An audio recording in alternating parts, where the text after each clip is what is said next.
Hello. Welcome back to the Space Gulag. Today we'll find out what happened had Obi-Wan, Anakin, and Padme died on Geonosis. Before we begin, special thanks to all of our patrons. If you want to support me in other ways, all the links are listed down below. Otherwise, our story begins inside of the Geonosian Arena. Our heroes are surrounded by several destroy droids, and the odds of an escape were dwindling. Overlooking them was former Jedi Master Dooku. Obi-Wan, Anakin, and Padme sat in the back of a reek as they looked around. Kenobi didn't believe Dooku would kill them, considering he was once a former Jedi. Kenobi's mistake was believing in what Ki-Adi-Mundi had said about Dooku being simply a political idealist. Padme and Anakin looked at each other, afraid that this would be the last moment they would see each other alive. Dooku from up above grinned as he dropped his hand, and the droidekas fired their blaster bolts at rapid fire. The Jedi without their weapons were defenseless. On the other hand, the Jedi around the arena watched as a senator, 2 Jedi, and the reek fell lifelessly to the ground. Mace Windu, who was currently sneaking up on Dooku, ignited his lightsaber upon the sound of the blaster fire. Jango Fett turned around and looked at Windu as he watched him step forward. Dooku turned around with a sly look on his face, but Windu wouldn't allow Dooku to get away with this murder. A senator, the chosen one, and a good friend, not something Mace would let just slip away. As he prepared to strike down Dooku, Jango Fett dropped his helmet onto his head and shot rounds at Windu. The Jedi Master doubled back as he blocked as many shots as he could. Jango jumped backwards, igniting his jetpack as he fired down at Windu, telling his son Boba to get down. Dooku didn't budge as he watched his friend get backed into a corner. Behind him, the sound of blaster fire ignited. Windu flipped around and blocked the blaster shots from the super battle droids, ducking beneath their fire and whipping his lightsaber down the hallway at them. As he did, he was clipped in the back by Jango. Dooku raised his hand to Jango as the bounty hunter flew back down and stopped firing. Dooku stepped forward and ignited his lightsaber, realizing that this would be a challenge best suited for a duel with a lightsaber. Windu used the Force to grab his lightsaber before he turned around and ran at Dooku. The two former friends got into a stiff duel between each other. All the while the Jedi were fighting in the middle of the arena, a full-on brawl commencing between the battle droids of the Separatists and the Jedi Knights. Windu was exceptionally talented as a duelist, and he was very powerful, but he was thrown off his game. The fact that Dooku could just simply get the jump on him after he was shot by Jango put him at a severe disadvantage. During the duel, Dooku and Mace got turned around, facing down the opposite sides of the hallway at which they started, to which at this moment, Jango used his blaster and shot it once. Windu was too focused on his duel to do anything about it, as he was shot through the back, crippling him entirely. He fell to the ground as Dooku stood over him, placing his boot on Windu's hand and saying, "This is nothing personal, old friend. It is time for the Jedi and the Republic to fall." Mace's eyes widened as Dooku used the same move he used on Yaddle on his old friend. Windu's head rolled across the ground as Dooku stepped forward, speaking to the others still present. "It's time for you to leave. The war has just begun. Your shuttles are all waiting." Dooku pointed at Gunray and his ally towards the hallway as Jango nodded his head and pushed Boba forward. Dooku stepped over the balcony and watched as the Jedi fought their hardest to stay alive, though their hardest wasn't enough, when they were clearly outnumbered by a foe who had the capacity to defeat them without much difficulty. The droid forces pushed around the Jedi, creating a circle. Dooku really had no intention of sparing any of the Jedi here, and so as the circle got smaller and smaller, the Jedi's numbers began to dwindle. Kit Fisto was killed, dropping to the ground by blaster fire. Not long after that, Luminara Unduli fell and her student Barriss Ophi was slaughtered by her side. Adigalia and Depa Billaba fought their hardest until they too were shot down, trying to protect each other before they were mercilessly killed. Agan Kolar, Sacy Tin, Ayla Secura, and Coleman Kaj fought together in a semi-circle of defense. They fought their hardest, and much like their fallen brothers and sisters, it was not enough. They too were shot down by the droid forces. The few Jedi remaining were in complete total fear, except for one, Jedi Master Shaak Ti. She kept the survivors calm until each and every last one of them perished. Shaak Ti was the last Jedi Master inside of the arena to live. That was until the blaster fire stopped, and 2 prisoners of the raid on a droid capital ship were brought into the middle of the arena. Ki-Adi-Mundi and Plo Koon walked side by side with the droid forces surrounding them. Dooku looked down at the 2 of them. All the Jedi Dooku once knew were dead on the ground in front of him. He looked to the sides and saw thousands of droids. Dooku knew what he needed to do, so he gave the droids the order without hesitation as he told the droids. Execute the Jedi. The droids executed both Ki-Adi-Mundi and Master Plo Koon, and not long after the two Jedi died, Master Yoda arrived, only to find all 200 Jedi who were sent here dead. The Clone War had begun, but at what cost? When Yoda arrived, Dooku had already departed the arena, and all that was left inside of the arena were a couple aimless droids looking for somewhere to go, and the dead bodies of several Jedi, who didn't stand a chance against the onslaught.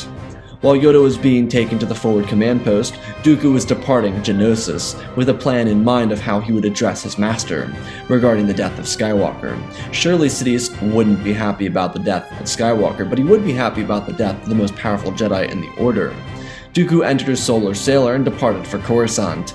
The Battle of Geonosis would be classified as a Republic victory, but with the deaths of so many, not even Master Yoda knew how to classify anything as a victory.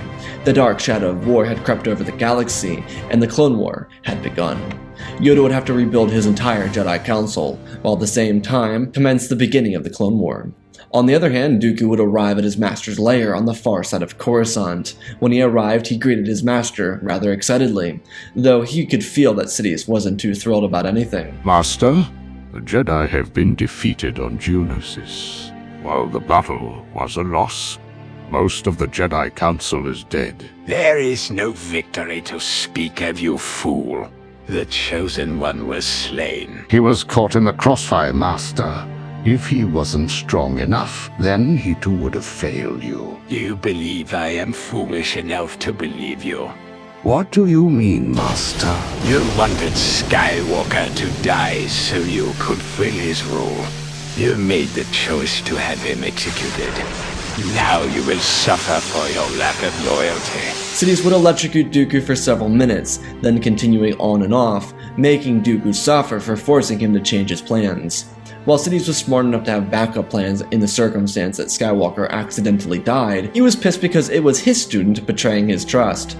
Sidious eventually eased up, reminding Dooku that they had a war to win. Even though Skywalker was out of the picture, their plans had to continue. Sidious never told Dooku about plans B and C because he never really thought there would ever be a suitable reason to use either of those plans, but now would be a perfect time to consider them. Sidious knew that as the war prolonged, the Jedi would flee from the Order, seeing it as a corrupt state.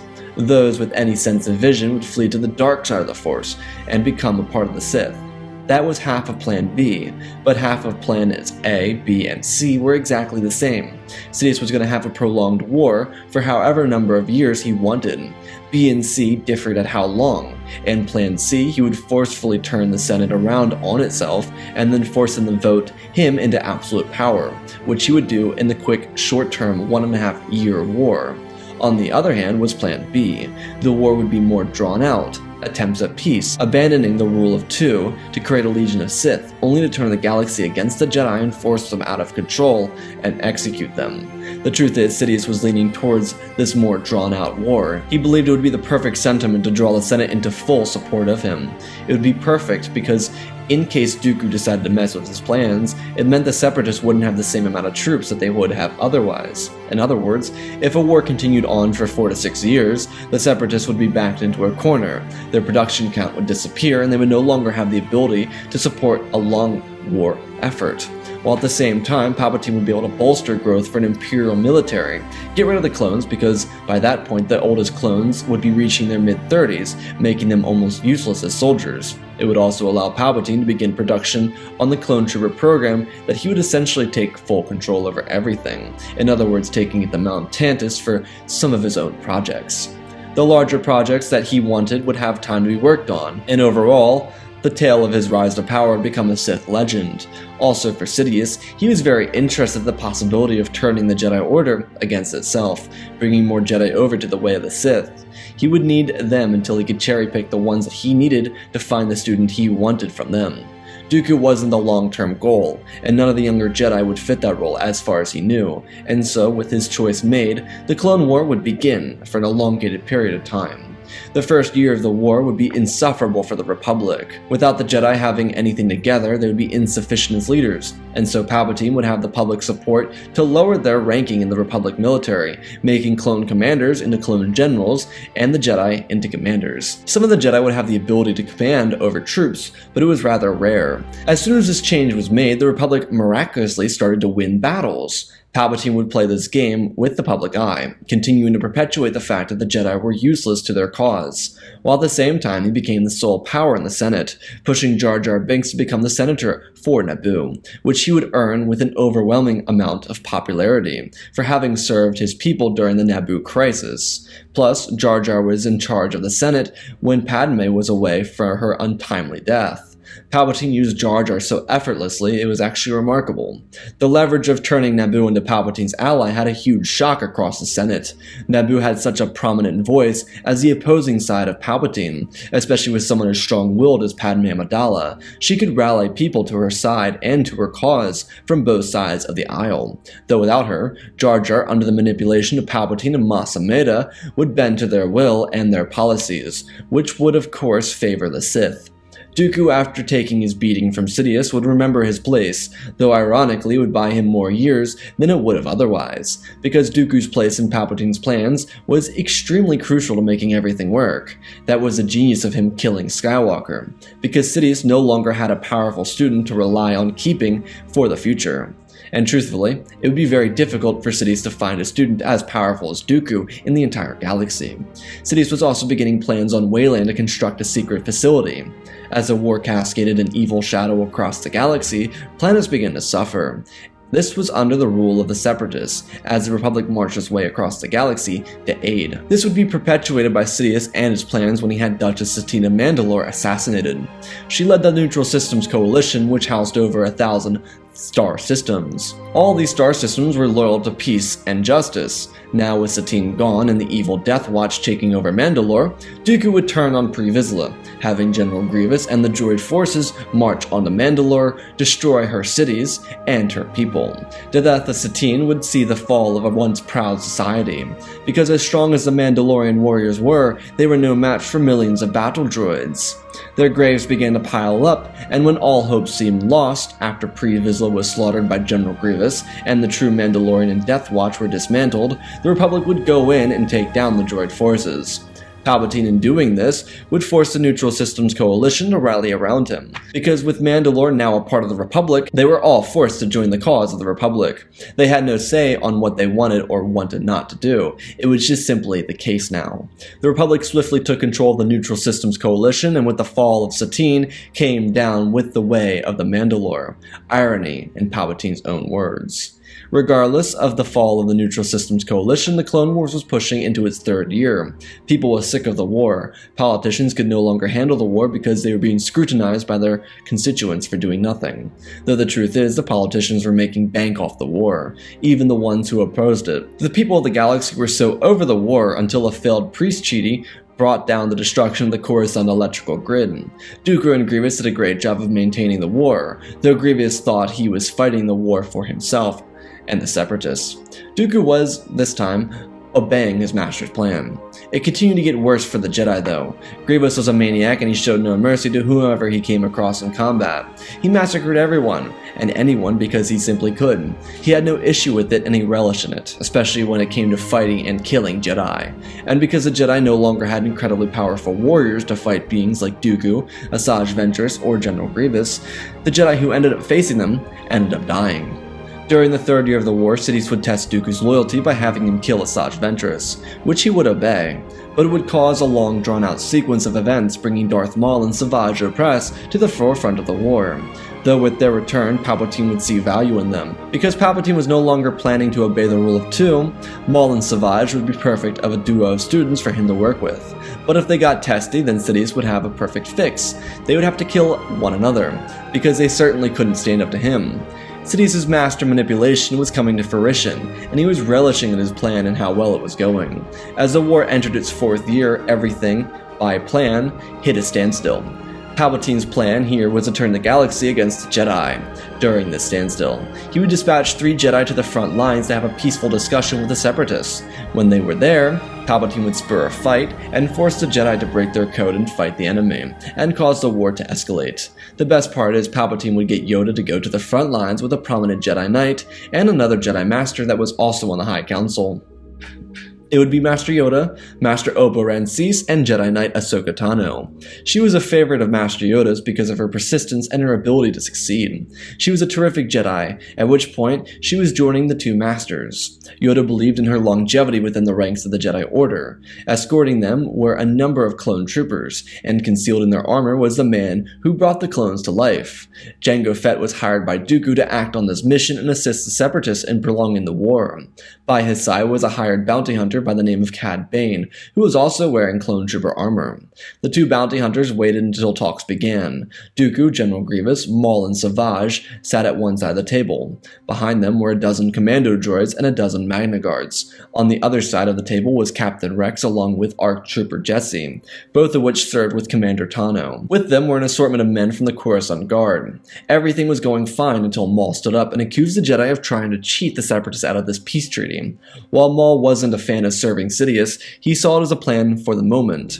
He would utilize his master's plan until Sidious was no longer needed to him and Savage. Savage just simply followed along with what Maul was doing. Regardless, Dooku patted Maul on the wrist and he sat down. All of a sudden, one of the clone troopers stepped forward and raised his blaster and shot at the Separatists. Lightsabers ignited and the chaos began. Cad and Jango moved out of the way, using the surprise attack to shoot down the clone troopers. The droids were under orders not to shoot the 2 bounty hunters, and they obeyed those orders once they identified the clones that they were hiding within. Within moments, Rex, Jesse, and the Coruscant Guard were dead. In the middle, the Jedi and Sith engaged in a tense standoff. Oppo and Yoda were talented, but they were surrounded by exceptional talent. Ahsoka was too an incredible duelist, but she was being pushed back by Savage or Brez. Maul, Grievous, and Dooku combined their efforts to cut down Oppo and Cease. With someone like Dooku aiding in the attack, it wouldn't take them long to kill Master Yoda as well. Dooku's knowledge of Yoda's strength and taking advantage of it made the duel pass by extremely quickly. On the other hand, Ahsoka was smart enough to defend herself from Savage. She knew he was a heavy striker, and so she used that knowledge to her advantage, letting him strike as heavily as he wanted. She used her nimbleness to avoid it, though the bounty hunters wanted to get paid, and all of Ahsoka's efforts to survive vanished when Jango shot her in the back of the head. Dooku asked the super tactical droid for the hologram of the fight so that he could send it off to the Separatist Council and to Palpatine. The fight would cut off after the first clone trooper stood up and opened fire. Simply, the fight would show the clone firing on the droids and then the Jedi igniting their lightsabers because of their self-defense apparently. It would depict the Jedi as war criminals, but it would also show the Separatists that the Republic couldn't be trusted. When the tape was sent back to Palpatine, he told the Senate that the Jedi could no longer be trusted. The Senate, after 4 years of combat, agreed, and into the contingency plans the Senate went. Palpatine then called for the execution of Order 66 on an unsuspecting Jedi temple. Most of the Jedi that were out across the galaxy were annihilated immediately. They stood no chance against the clones, and the temple itself wasn't prepared enough to handle the Sith. With the Jedi exterminated, the Clone Wars continued. Palpatine would suggest a new bill in the 5th year of combat. It would reduce the number of clone troopers being produced, and it would demand that a new army, a new trooper, be built in their place, the Stormtrooper, which would allow the Republic to defend itself with a better trooper that didn't take 10 years to build. On the other hand, the Republic was already using a rather distinguishable name, considering the Republic Star Destroyer was rapidly becoming the ship of the line for the Republic. With the Jedi gone, the war would continue through the 5th year. During this time, the Sith would be sent out to collect the children of the Force. This would have them going across the galaxy and bringing Force-sensitive individuals to Mount Tantus on Wayland. Sidious was benefiting from avoiding the use of the Rule of Two. Maul and Savage were a great prize for him at this point, and he thoroughly enjoyed exploiting them. When they weren't stealing children of the Force, they were hunting Jedi, though they weren't the only ones doing so. Dooku was employing Cad Bane and Jango Fett to hunt and kill Jedi. They were hired by Dooku because they didn't like Palpatine or the Republic in the slightest, though Maul and Savage were instructed to allow reformed Jedi to join their ranks. Their treachery would be of service to the Sith. In doing so, it allowed Sidious to welcome a dozen more Sith to his ranks. Though these Sith weren't exactly Sith, they were weak and fragile. They served with Dooku because that was their understanding. It would take them time to learn who the true Sith Lord was. But for these Jedi who reformed from the Jedi, in their service they would begin to serve with Maul and Savage, and going out across the galaxy to find these children of the Force. They were not to include themselves in the war. There were reasons for it, and they were very simple. By the end of the 5th year, everything was right where Palpatine wanted it to be, and with that, he had the Separatist Council executed and turned on Dooku. In his old age, Dooku would be abused by the dark side of the Force. This happened because he joined the dark side so late into his life. The dark side was abusive and it took its toll on Dooku's body. Maul and Savage would kill Dooku in a duel. At the same time, after an entire Senate was turned into the Empire, Sidious would take a personal journey to Mount Tantus, where he would discover his new apprentice. There was a 3-year-old boy inside of the secret base. Palpatine visited Mount Tantus from time to time to try and see if there were formidable individuals to become acceptable apprentices, and now there was. The child was a boy from the planet Lothal, stolen by the Grand Inquisitor. His name was Ezra Bridger, and he showed signs of the dark side. His midichlorian count was much higher than Maul's and even Savage's. It paralleled along the same lines of the midichlorian count that Dooku had. Sidious believed that Ezra would become a powerful tool for him in the future, and so he took the child back to Coruscant. Palpatine had complete control over everything in the galaxy at this point. To begin to raise Ezra, and a couple years later, a young girl, who was a couple years younger than Ezra, would join him in his training. While both Ezra and Mara would make fine students, Palpatine was more worried about his older students, the ones who were becoming increasingly more repugnant, the ones whose time as his student had worn its course. Sidious believed that Maul and Savage would make an attempt on his life in the coming days, and so he prepared for it, allowing the two brothers to make their attempt. Sidious would allow them to have the opportunity, because he was wise enough to know that Maul and Savage didn't have the core strength of going against the will of the Empire. If they even betrayed him, then they would face the greatest militaristic strength the galaxy had ever seen. The extended years of conflict from the Clone Wars allowed the newly formed Empire to be born with more power than the Republic. This left insurgents like Saw Gerrera with little to no chance for survival, which inevitably, because of the Sith ranks growing, caused his own death. Sidious was sending his Inquisitors and his students out across the galaxy. Part of Sidious really wanted the Sabraks to try and kill him, because he would release the former Jedi he'd been training since the first year of the Clone Wars. He was a secret to everyone except for Dooku, who brought him in to Sidious. Pong Krell was a powerful warrior, and Sidious believed that the two Sabraks, if they attacked, would have to go through Krell, which of course they couldn't in Sidious's mind. If they did end up killing Pong, then it was one less wasteful life form for Sidious to deal with, because everyone in his eyes was a pawn. He simply wouldn't allow the Sith to be overtaken by anyone by himself. Part of Palpatine's extravagant plan included the construction of the Force Adept clones on Mount Tantus. Considering he started the project early on, he was a bit further along than he would have been otherwise. Sidious would eventually find himself betrayed by Maul and Savage, being that Maul was a rule of two purist and believed that Sidious had gone too far. This fatal step for the two brothers would be the first and only time they would ever cross Sidious, because Pong Krell would see that both of them were killed. Sidious enjoyed having Krell because he would simply replace the role that Maul and Savage filled. Sidious was moving the pieces around so that individuals felt like they were gaining value through their loyalty, but in reality they were just as expendable as the ones they replaced. It was all just a matter of who would be exploited by the Dark Lord the Sith. The best part of Sidious's victory was his infinite knowledge of the Force that was finally coming to life. While he had access to the world between worlds, he hid it from everyone.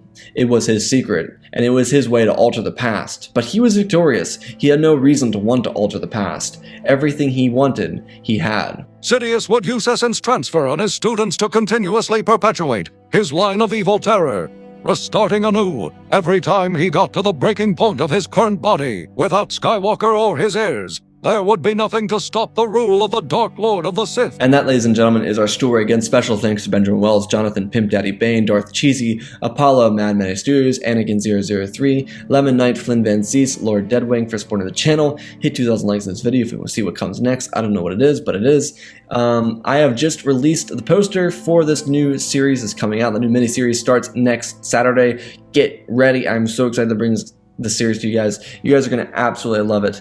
It is a continuation of a video that was done about 10 months ago, and so I will be revamping that video up at some point or another, the original Sith Empire video, to make it more, you know, better. So yeah, that's gonna be coming soon. But the mini-series is coming out, 6 episodes. I'm really excited. I'm really super excited. This is gonna be I think it's gonna be better than the Earth series. I really do. Anyways, let's talk about our story. Obviously, as you guys know, I hate Ahsoka because that's the main thing that ever happens in any stories, that Ahsoka died. Shut up. I don't hate Ahsoka. I love Ahsoka. But I do not hesitate to kill anybody because I don't listen to plot devices. I don't care. I have my favorite characters, and I killed my favorite characters. I killed like 5 of my favorite characters in this video, and that's the truth. You know, I killed some characters that I really like, and so I guess I hate them too, judging by the comments. I don't know. I'm just kidding. I'm being facetious, which I love being. And so let's talk about the story. You know, I had a lot of fun with this because I got to make Palpatine the the villain that he could be, you know, this villain that he's always talked about being. And there was originally a way that I was going to do this, which would have had a light side ending, and I'm really glad I didn't. And it's not because I'm feeling edgy, it's not because I'm feeling like ruining your day, but it's because Palpatine is the great villain. Like, he's one of the best villains in all of cinema, if not the best. And so, you know, he's the GOAT. And it's so hard always having to kill him because he's so good at doing bad things that it, like, every video when I have to make him do something stupid, it just kills me because he's so good at being a villain. And so this was fun because I got to make him be the villain that we all know him to be. I got to make Palpatine because that's what he is in the story. He's this psycho villain who's always ready for his opponent. He's always 3 steps ahead, and that's what I wanted. So with Anakin dying, he's like, all right, I still have another plan. And it's like kind of this genius at work inside of Palpatine. It's like nothing is going to phase him because whatever he wants, he's going to get. And that's awesome. I mean, that's like the true power of Palpatine right there, is that he's going to get whatever he wants because he wants it. And that right there is who Palpatine is. And so I wanted to embody that. Like, Dooku may have messed up his plan, but I'm suggesting that Dooku intentionally had the Jedi killed because he was like, I want to stay longer as Palpatine's apprentice because it means that I get to live longer.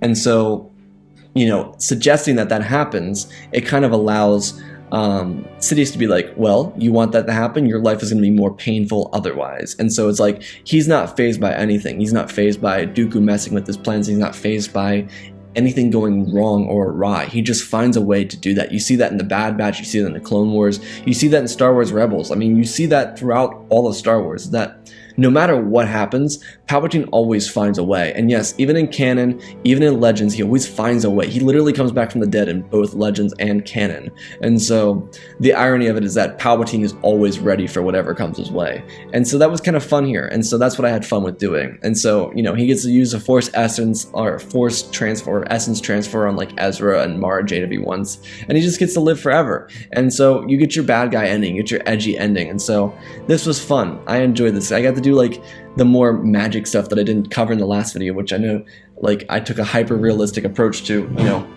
if you kill a bunch of people, we don't really care why you did it because there's never a good reason for killing people. And so I kind of took that and then said, oh yeah, this guy wins because he's really good at doing that thing. So it's kind of the fun thing about the duality between different stories and how much of a different approach they can take. It's like the amount of change that happens between one story to the next is so much fun. And I really hope you enjoy that each story can be like a polar opposite from the other. And hopefully they're all enjoyable in that aspect because they are different in each respect to what you saw before. So anyways, I hope you all enjoyed. Get ready for the miniseries. Miniseries is going to be freaking awesome. I'm so psyched for it. I'm so stoked for it. I can't tell you how excited I am for it. It's literally 6 weeks. The poster's right here again. Anyways, I love you all. Spread the love, and always remember, my friends, may the Force be with you.